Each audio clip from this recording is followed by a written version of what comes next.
So, Berto, I have a number of emails that I have aspirations to get to all of them today.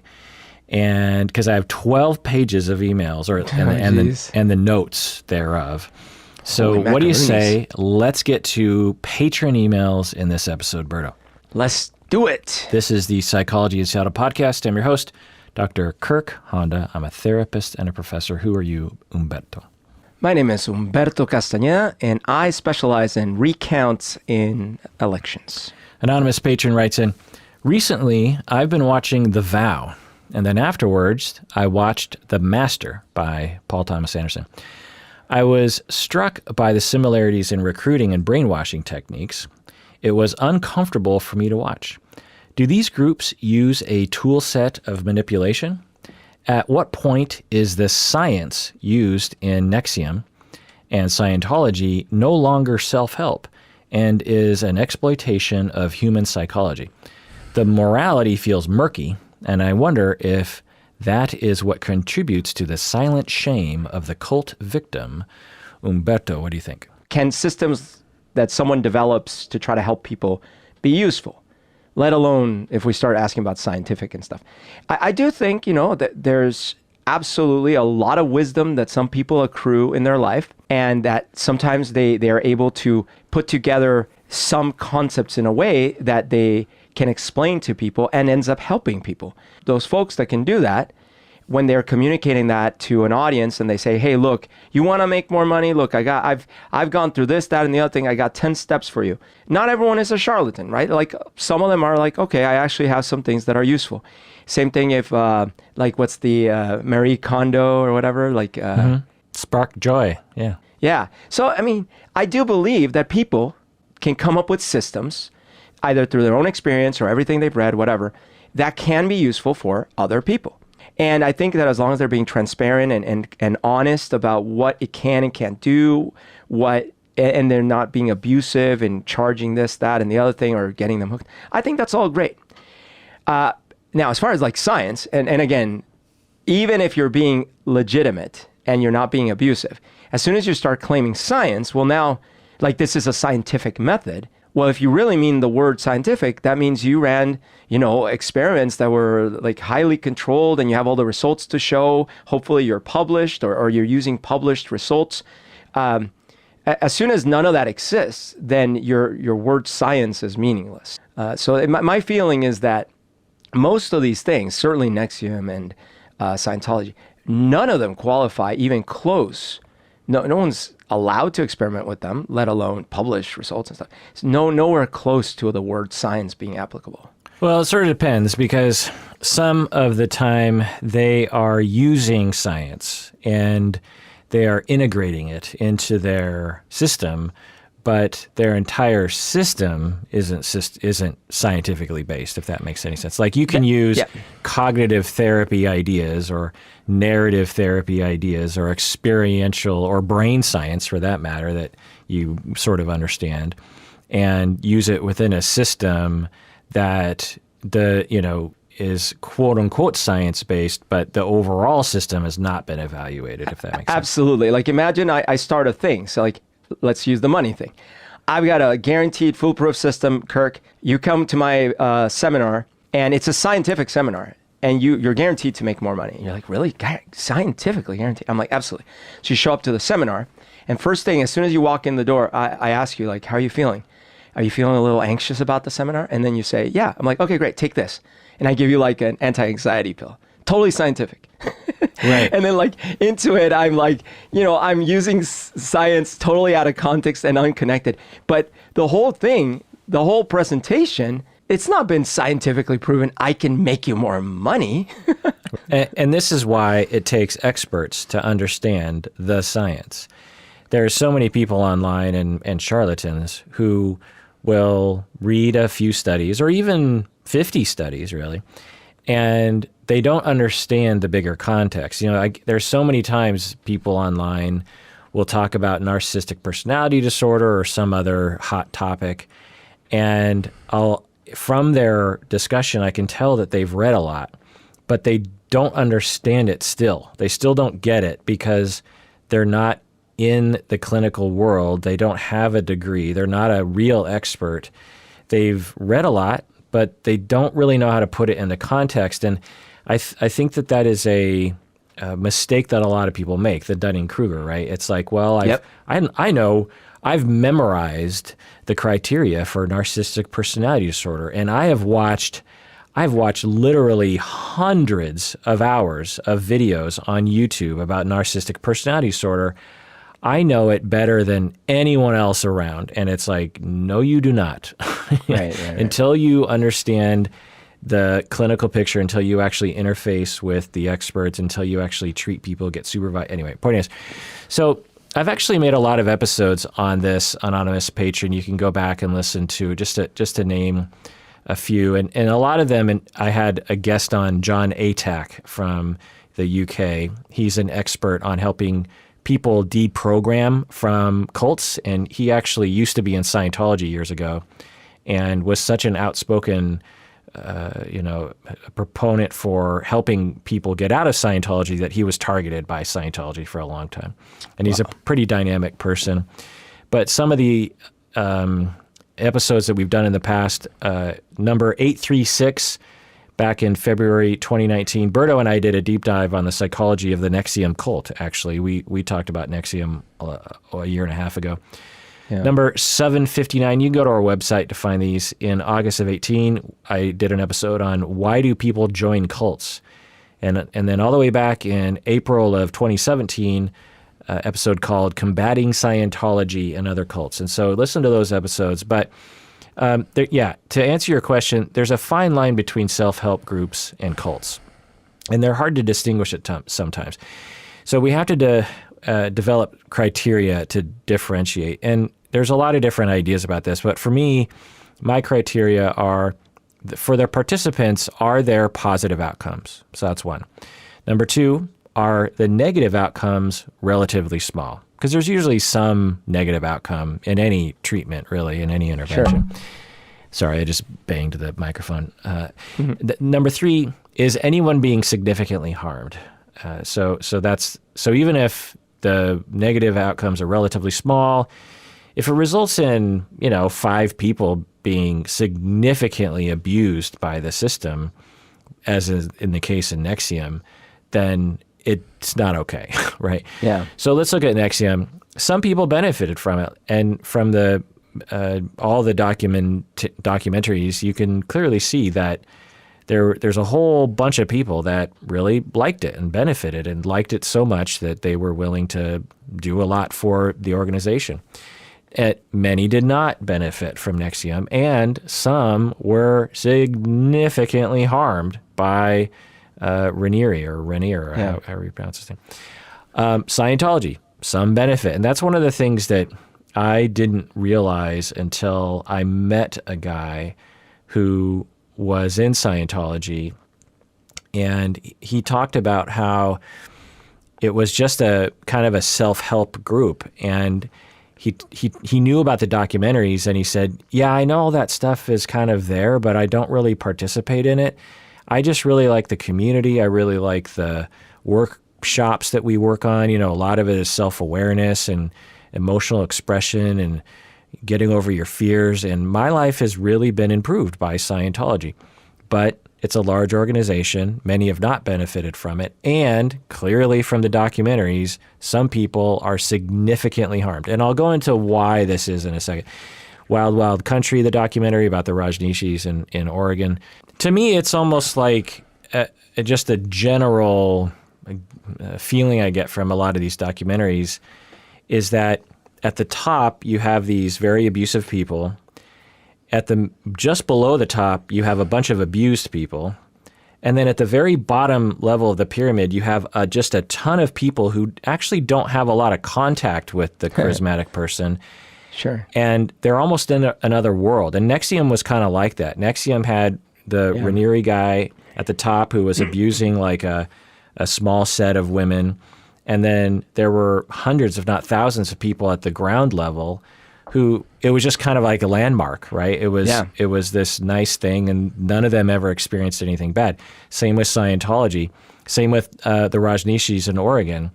The there were a whole slew of people at the bottom. And from the outside, it looks ridiculous because you're like, but you don't understand, your leader is awful. And they're like, well, but I rarely saw the leader. Right. 99.9% of the time, it was me creating community with these 15 people, and I love those 15 people. So it's multifaceted. Bikram yoga, same thing. Some benefited, many did not. Some were significantly harmed. And lots of people at the ground level never even met the guy and loved the whole thing.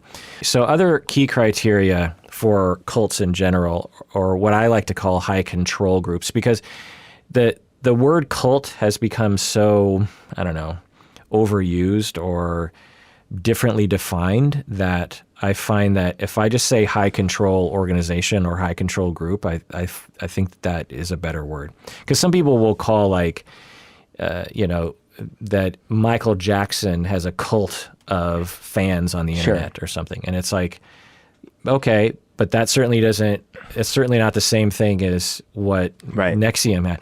Okay, so other criteria are, do the members have the physical and emotional freedom to leave at any time? This is a key element that everyone agrees. And this is true for whether or not you're in a cult-like group or you're in a relationship with a spouse. Do you have the physical and emotional freedom, meaning physical meaning you can just get away if you want to, and emotional freedom meaning you have the ability to just say, I don't want to deal emotionally with this situation anymore. Do you have that ability to leave at any time? Well, in some groups you do, in some groups you don't. Also, along these lines, do they ostracize former members? Do they look at former members as a bad thing? That's a bad sign. Number two, are the members being systematically cut off from their support? Or are they being made to feel afraid of the outside world? This is just a universal thing that high control groups will do. High control harmful groups. Number three, do the charismatic leaders have more rights at the expense of the members? And is the leader always right? This is always true whenever you look at any of these high control harmful groups. The leader has more rights, and they're always right, and it's always at the expense of the members, whether you know it or not. And then number four, are the people being exploited? Money, sexually, this sort of thing. Right. So some early signs for yourself to look for that you might be in a harmful high control relationship, whether it's an organization like a cult or a spousal relationship. But I'm going to stick to the organization. So let's say you join a church or a self-help group or some other group like Amway or something. Is there a charismatic leader? Because that's always the first thing you should look for. Does everyone talk about the leader or the small group of leaders as something like a celebrity, even though you're like, why is that person a celebrity? The second thing is are there promises of salvation? Now, salvation is a funny word, but are there promises that this group is going to save you? And particularly, this is the only way you can be saved. That's key. Also, let's say you like most of it, but there's some of it you don't believe in. And is that disbelief or that little bit of pushback, is it emotionally allowed? That's the key. Do you feel emotionally free to say, well, I don't know, 90% of this I like, but 10% of it I think is stupid?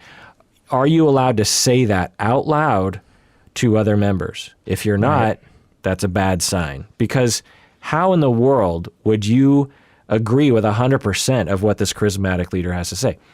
This podcast, I am a charismatic leader. I make kind of a claim that if you listen, it might help you, right? I'm not making promises of salvation, but are you as a listener allowed to disagree with me? I would like to think so.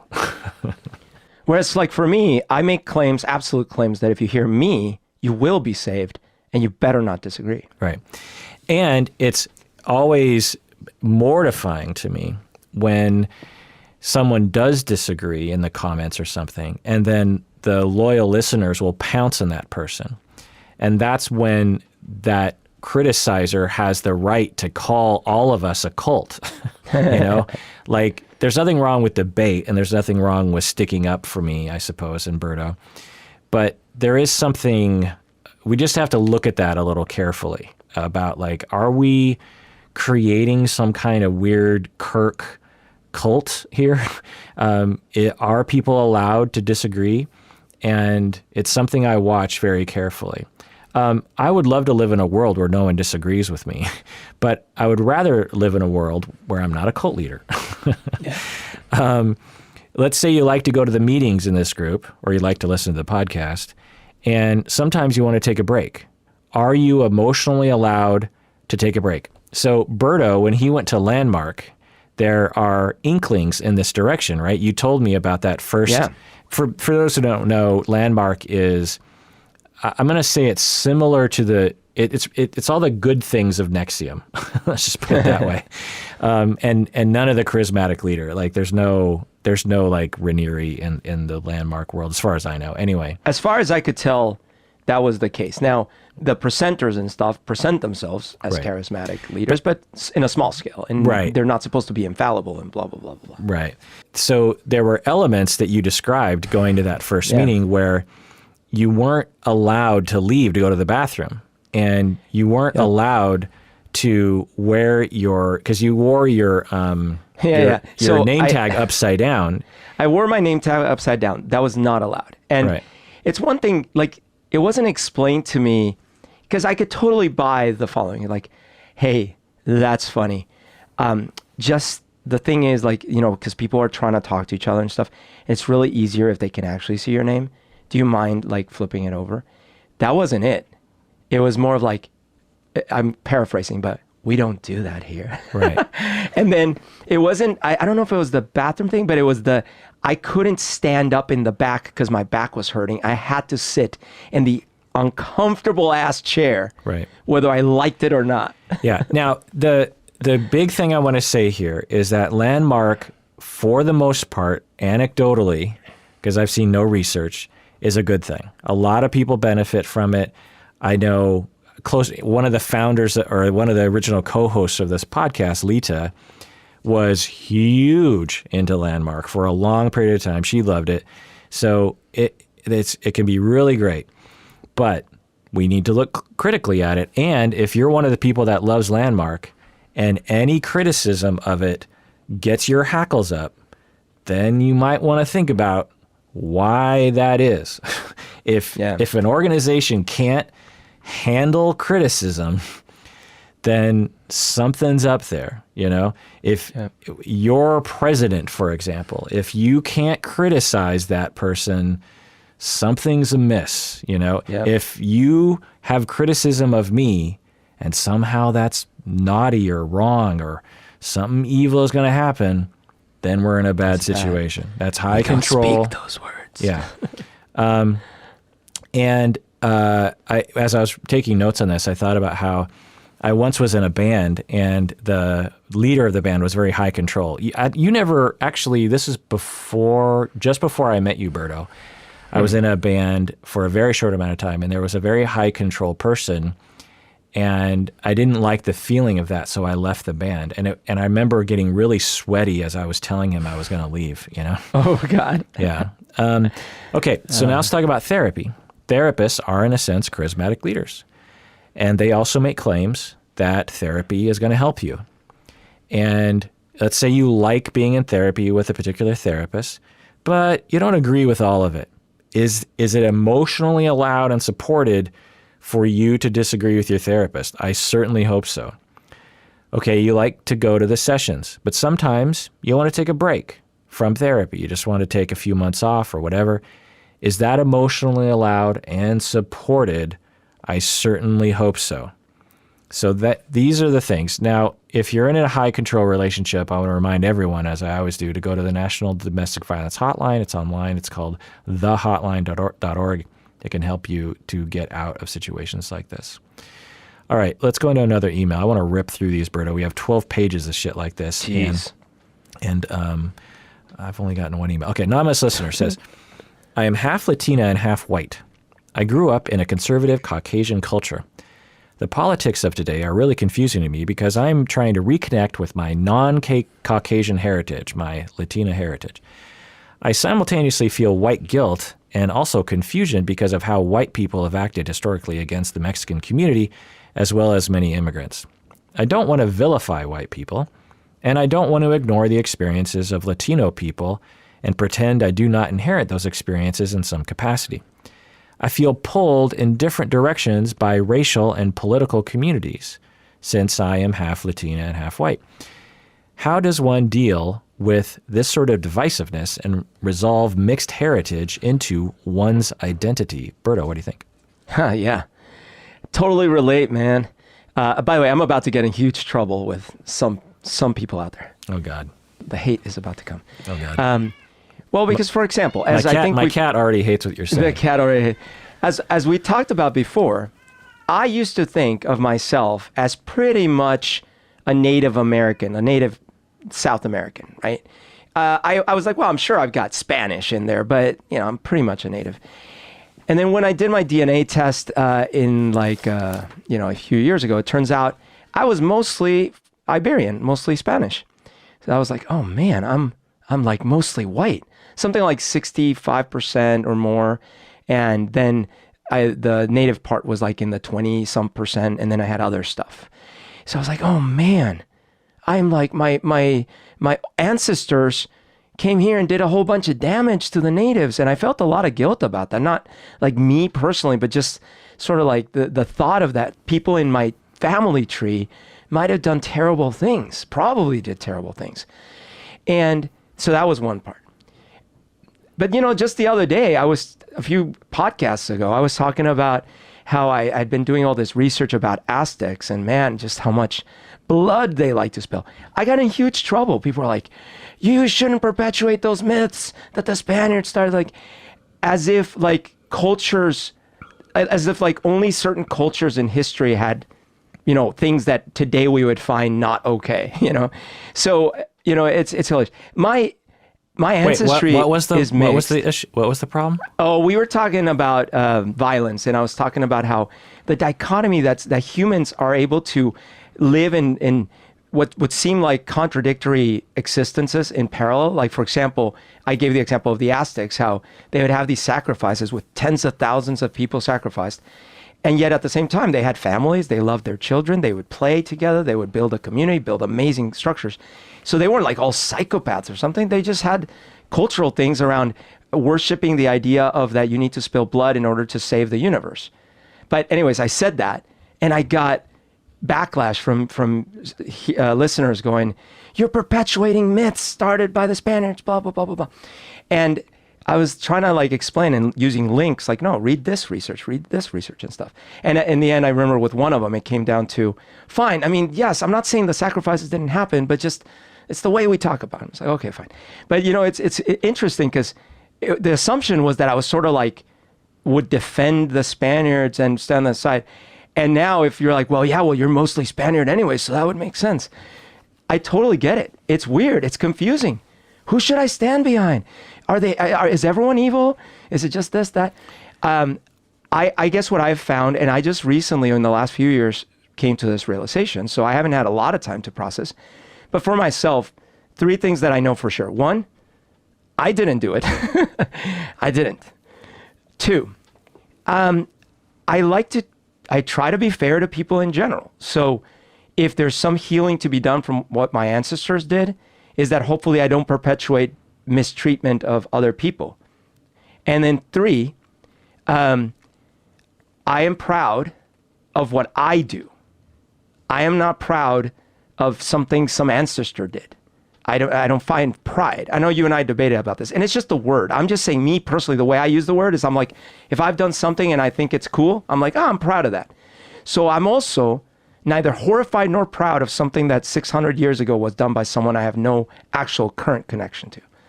And that's where I stand. Yeah, it's complicated, and there's a lot of debate and a lot of, a sort of mansplaininess about that last point online about people like, I don't understand people being proud of their ancestry, or It's just like, you didn't do it, or it is a similar. Well, no, that's my point, and you and I have debated about it. But I want to clarify that these are just words. The way you use the word proud when you've described your pride about your ancestry, I don't have a problem with it. I'm just saying, just my personality type, when I use the word proud, I'll tell you what it is. What I don't like, what does bug me, is the jingoistic pride. Like, we are the best people in the world and everyone else can go to hell. Well, yeah, and I'm so proud of being part of this group because that's what I don't like. And because I hate that so much, me personally, I've taken to just compartmentalizing my pride to things I've done. Well, also, when white people are trying to run from privilege, they will sometimes mansplain this online of like, look, that's all in the past. So you shouldn't have pride about the past, and you also shouldn't blame me for the things that my ancestors did. It's this thing of it's trying to whitewash what's really happening. I mean, the point is that it's okay to have pride about the past. It's also okay about being guilty. The Japanese Americans were in prison during World War II, and my family members I grew up with, and then Japanese people, the country has raped and pillaged and done horrific Hitler-esque things to the Chinese and the Koreans and others. And so, it's a mixed bag. I have pride, and I also have a tremendous amount of shame. The point is that when you have privilege, what do you do with it? That's the point. Yep. The point isn't, oh, you're supposed to feel crap about yourself, or, oh, that wasn't me. Berto, for you, since you're part Spanish, then what do you do with the fact that your face is a little lighter? You're in Colombia, and in Colombia, the darker-skinned people are discriminated against. What do you do with your privilege with the fact that you have Spanish blood in you? Do you use that privilege for good? Are you aware of that privilege? If someone, not even taking it to the far ancestry, let's say my dad had done something really bad to someone. Okay. So here's my perspective. If that person or their child or someone comes to me, says, you know what your father did to me? It was horrible. It's this thing. Okay. I have a couple ways to react. I mean, I have infinite, but a couple of big buckets. One is to say, hey, assuming we know it's true, let's just discard whether it's true or not. Let's just say it's true. I could say, hey, that's not me. Bye-bye, right? Or I could say, oh my God, I'm so sorry that you feel this way. I'm sorry you were hurt. Let's talk. Like, let's be humans, I suppose the other extreme would be like, yes, it's my fault. I did it. I think that's also an extreme. So I think to me, it's not like you're saying, it's not about who is currently at fault for things that happened 400 years ago. It's actually, what are we going to do about it? And that makes sense. So I could just turn my back and say, like, screw you. That's not me. You got to take it up with my dad, right? Or I could be a human and say, oh my gosh, that sounds really painful. Let's talk about it, Right. And try to be a human being. Yeah. So to answer your question here, how does one deal with this sort of divisiveness? I don't know. Being half Mexican and half white in America and a white community, I do not know. And I, by the record, I have never felt treated white while I've been here. Right. I mean, and I'm not saying this as like, oh, woe is me. I'm just saying, as far back as I remember, I always remember, and if you're talking about pride, I remember taking pride in it, but I always remember everyone that I interacted with immediately knowing that I'm, not exactly the typical white kid from here. Right. And therefore there were implications this way or the other. Like, that's always been the case at work, with family, friends, with my friends, with everyone I've ever come into contact with in this country. That's been my experience. Yeah, same. Even though I'm largely white, apparently. How does one resolve mixed heritage into one's identity? You don't have to, anonymous listener. I haven't resolved my mixed heritage. I'm mixed. Yep. Like, there's a battle between my Japanese and white side. Like, who's going to win? No, I'm half Japanese and I'm half white. And my white side is part Swedish and part English and Welsh and Irish and Scottish. Well, as an example for me, food, I still love food from Colombia. On the other hand, a lot of the like soccer, I like it okay, but not crazy. Everyone I know in Colombia is insane for soccer. And then same thing here. Like there's things that I love that I've grown to love here. There's things I don't care about, but I'm never like, oh, I really should because I'm this, that, or the other thing. It's just I'm a mix of things. Yeah. Yeah. You also say, I don't want to resent or vilify white people. That's fine. You don't have to vilify white people. Recognizing white privilege, recognizing mistreatment by white people, by people in power, doesn't mean you have to hate all white people. You also say, I am white and I grew up in a white community and I loved that community. End of quote. Yeah, that's fine. I also love my childhood and I grew up in an all-white community. I have nothing but fond memories aside from a few racist moments that weren't fun. Hey, some of my best friends are white. Yeah. Part of the thing, though, about my childhood was that I was large for my age, I mean, I'm still above average in terms of body build, but I was particularly large when I was young. And the few moments where people tried to pick on me for my race, I just kicked their ass. I mean, there was this one time where this kid, he's just yelling, Chinaman, you're a Chinaman. And I hit him so hard. I think I've talked about this on the podcast before. I hit him in the gut. I didn't believe in hitting people in the face for some reason when I was a kid, but I hit him in the gut so hard and he wasn't ready for it, and it went it went straight back to his spine. I don't remember hitting his spine, but I remember just feeling like my fist should end. That normally when you punch someone, there's like an end to the punch, right? Like there's a resistance that you bump up against. I remember feeling nothing but goo as I was going into this guy's gut. And he was a big kid too, but I was bigger. And he just dropped. I mean, he just crumpled on the ground. He couldn't breathe for a minute, I'm sure. He was crying. The teacher came outside and goes, "What's going on?" And I thought, oh my God. I mean, this looks terrible. I mean, he was calling me a Chinaman, but I punched him. And back then I didn't know to say, the kid was calling me racist names. I mean, today I think they'd let that go, but back then I don't know if they would have anyway. But the kid on the ground, he looks up at the teacher and he's like, nothing. And so it was Code of the Warrior. The Code of the Warrior. Yeah. Anyway, let's take a break, and we get back. Let's do a tougher bluff that I have a big bone to pick. It's a big bone to pick, tougher bluff. What do you say, Berto? Ooh, let's do it.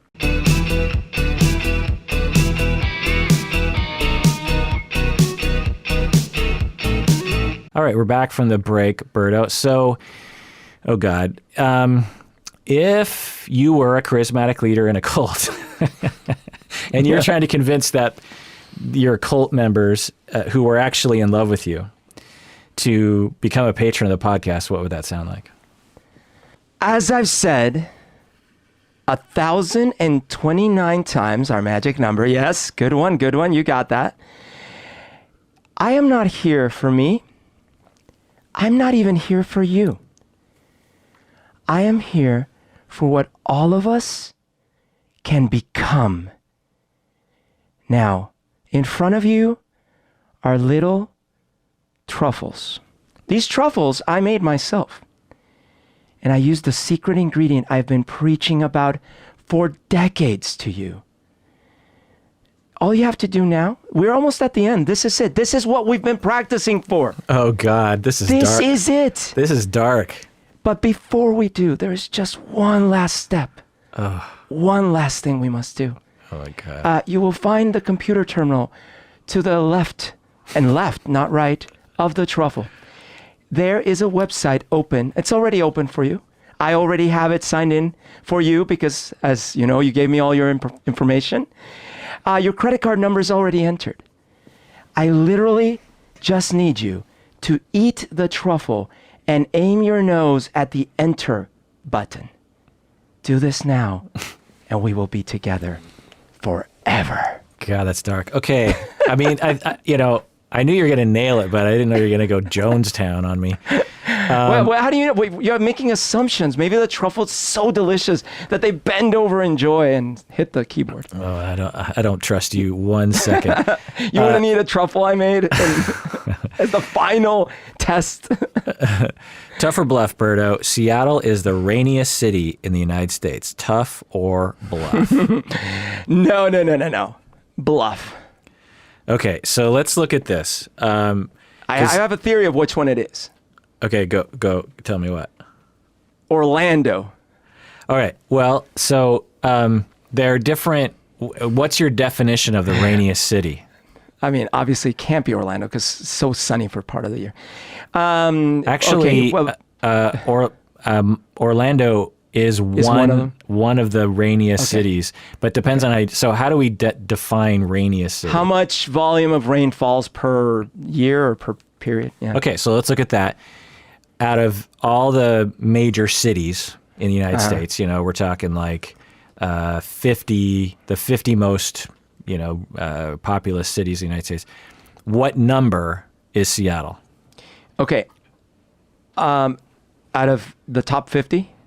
Or all 50, all 50, when you take the 50 biggest cities. Oh, yeah, I mean, I would put Seattle in top 15 at least. Nope. No? Keep going.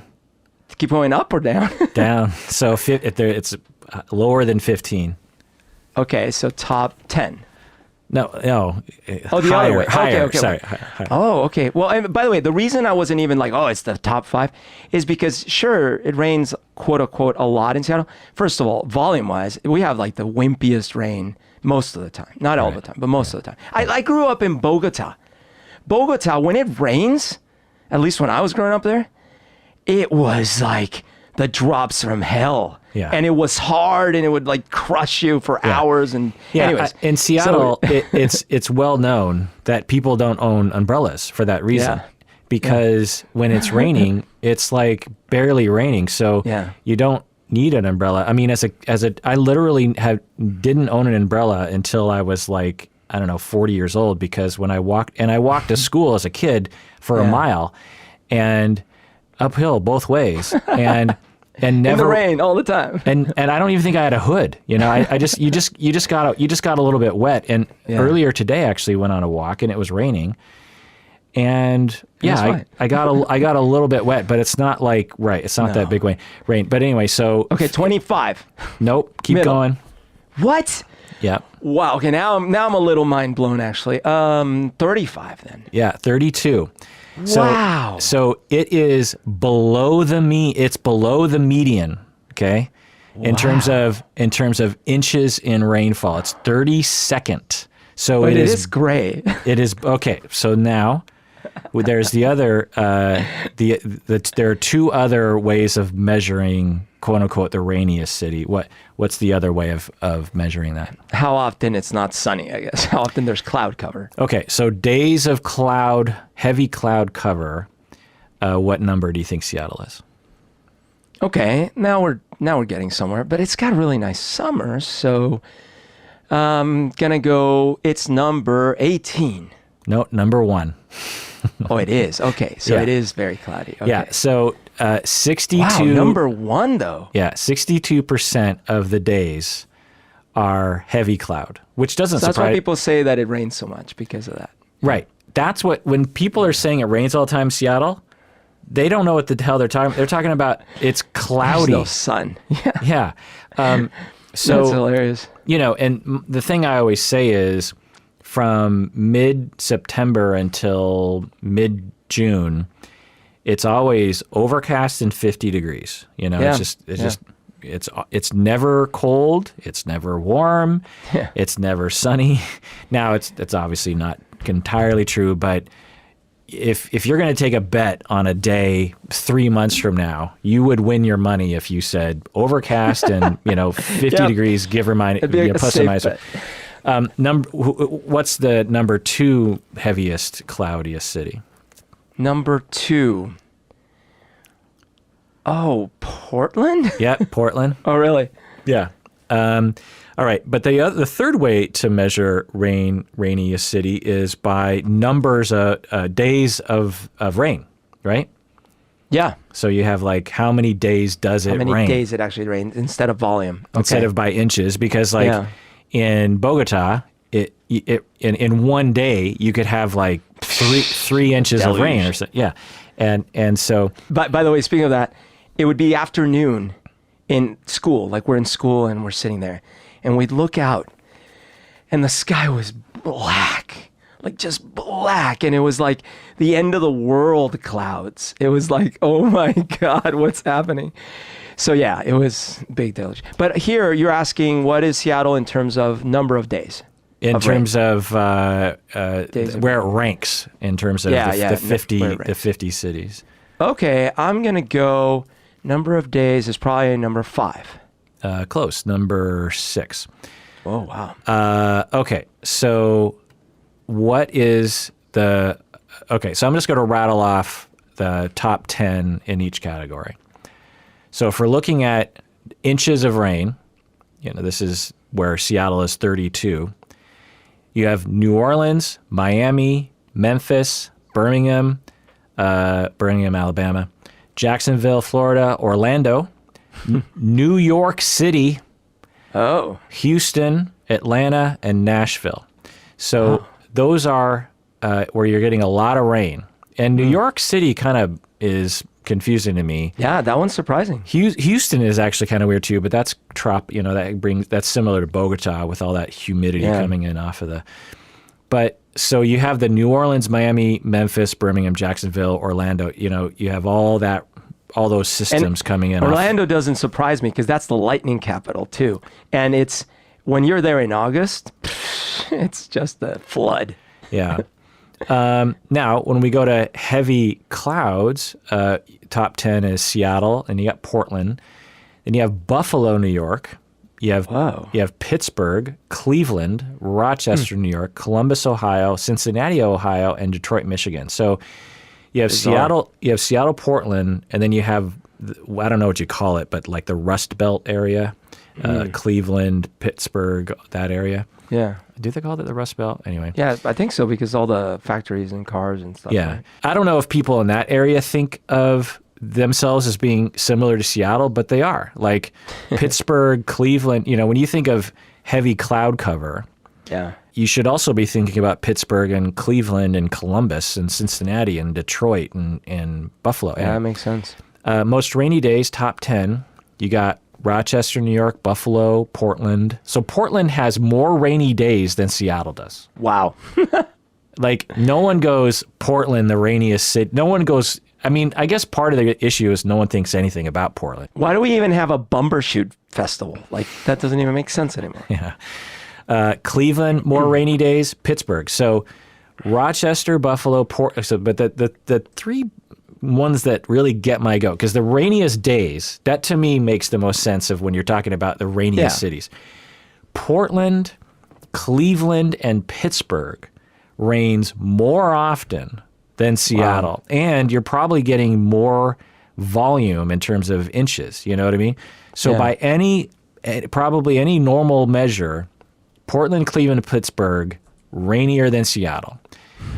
And because now, I would not care at all about this, but I do. And why? Because I am so tired of everyone, from Seattle, where it always rains all the time. It's like, God, I mean... Sounds like a gripe of wrath. It's like, is there anything else that you could say about anything? Like, it just drives me crazy. Like, when I say my name's Honda, it's like, like the car? Like, gee, you're the first person... All right. To make that connection.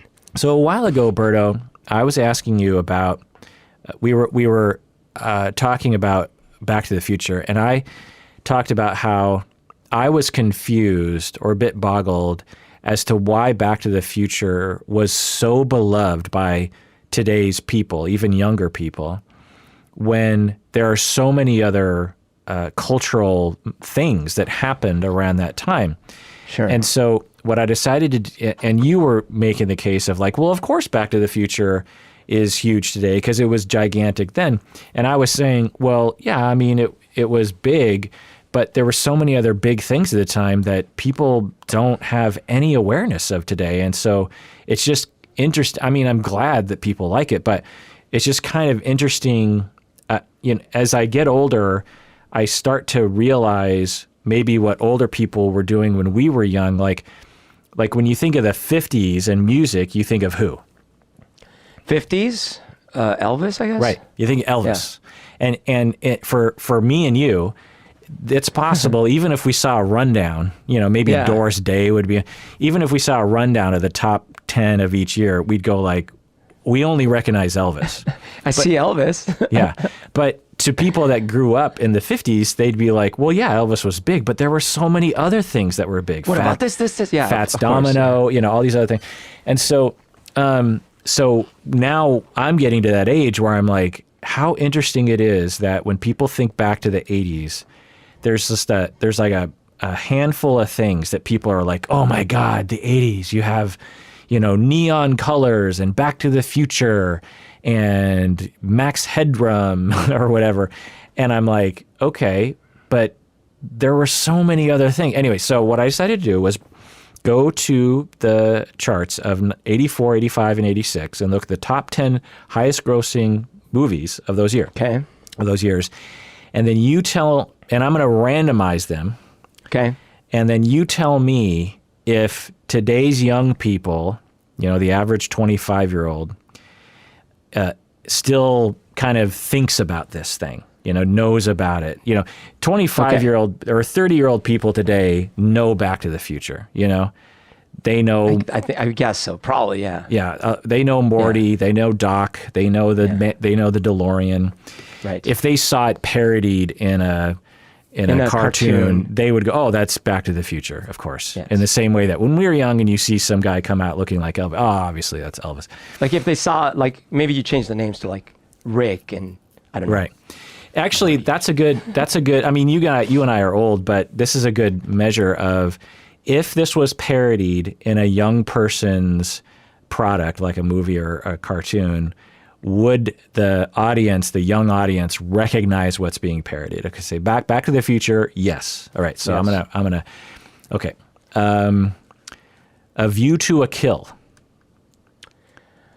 Interesting. I mean, it's Bond. Specifically, A View. Specifically, no. Fletch. No way. I mean, it's cult, so I see some cool in the know teenagers. Maybe they're like, oh, you got to see this old man. But no. There's no way. No. Police Academy 2. No. The Goonies. No. Maybe. Maybe, but okay. Younger. No, I don't think so. All right, I'll put a no. Cocoon.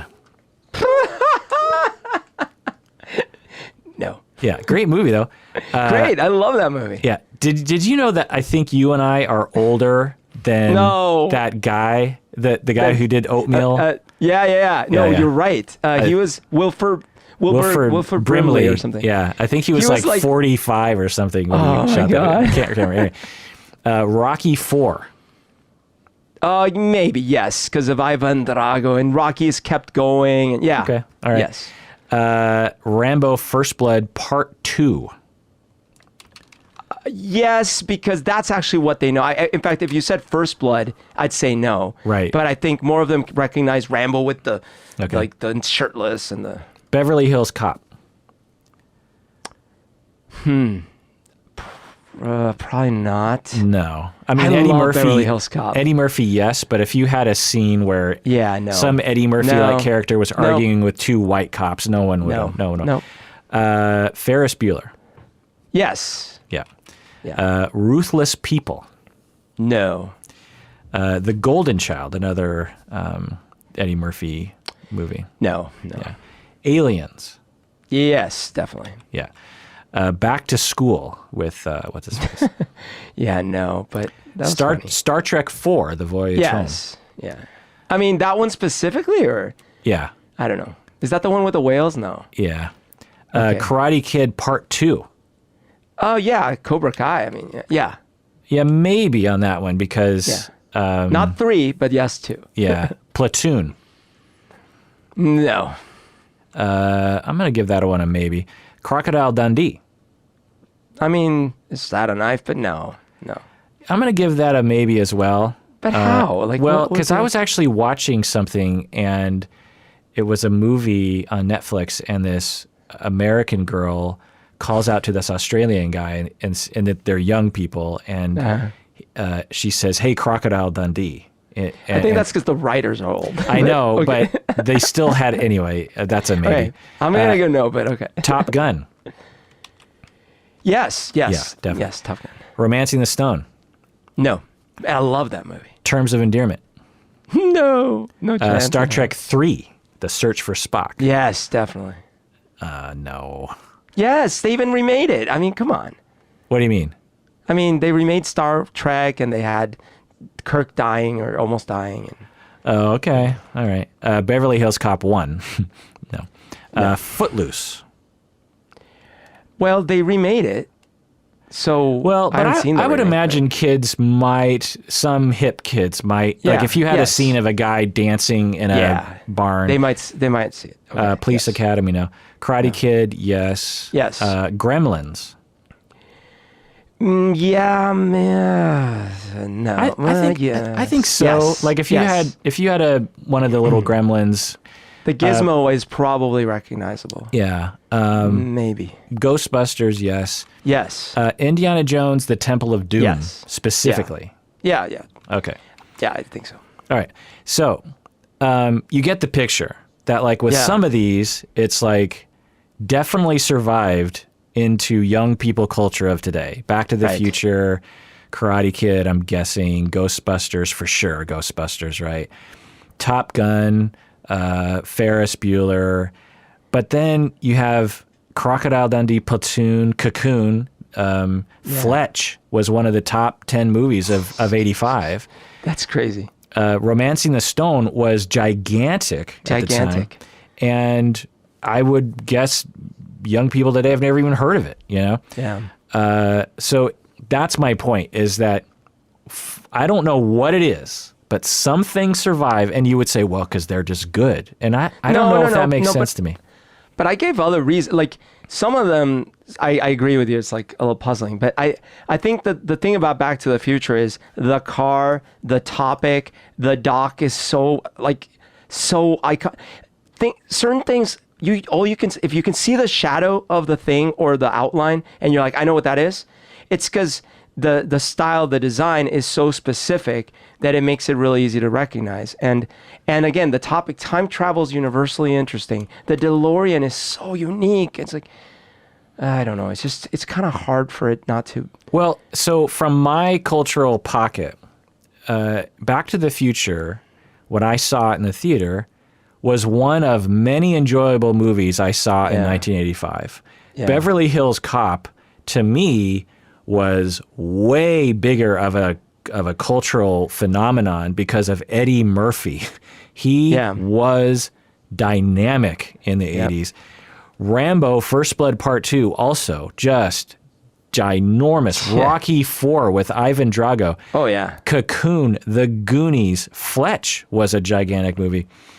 And if you would have asked me, okay, do you think Back to the Future will completely eclipse this in 2020? I'd be like, no way, man. You got Eddie Murphy and Rocky and Ivan Drago and Rambo and Cocoon and The Goonies. I mean, Fletch, are you kidding me?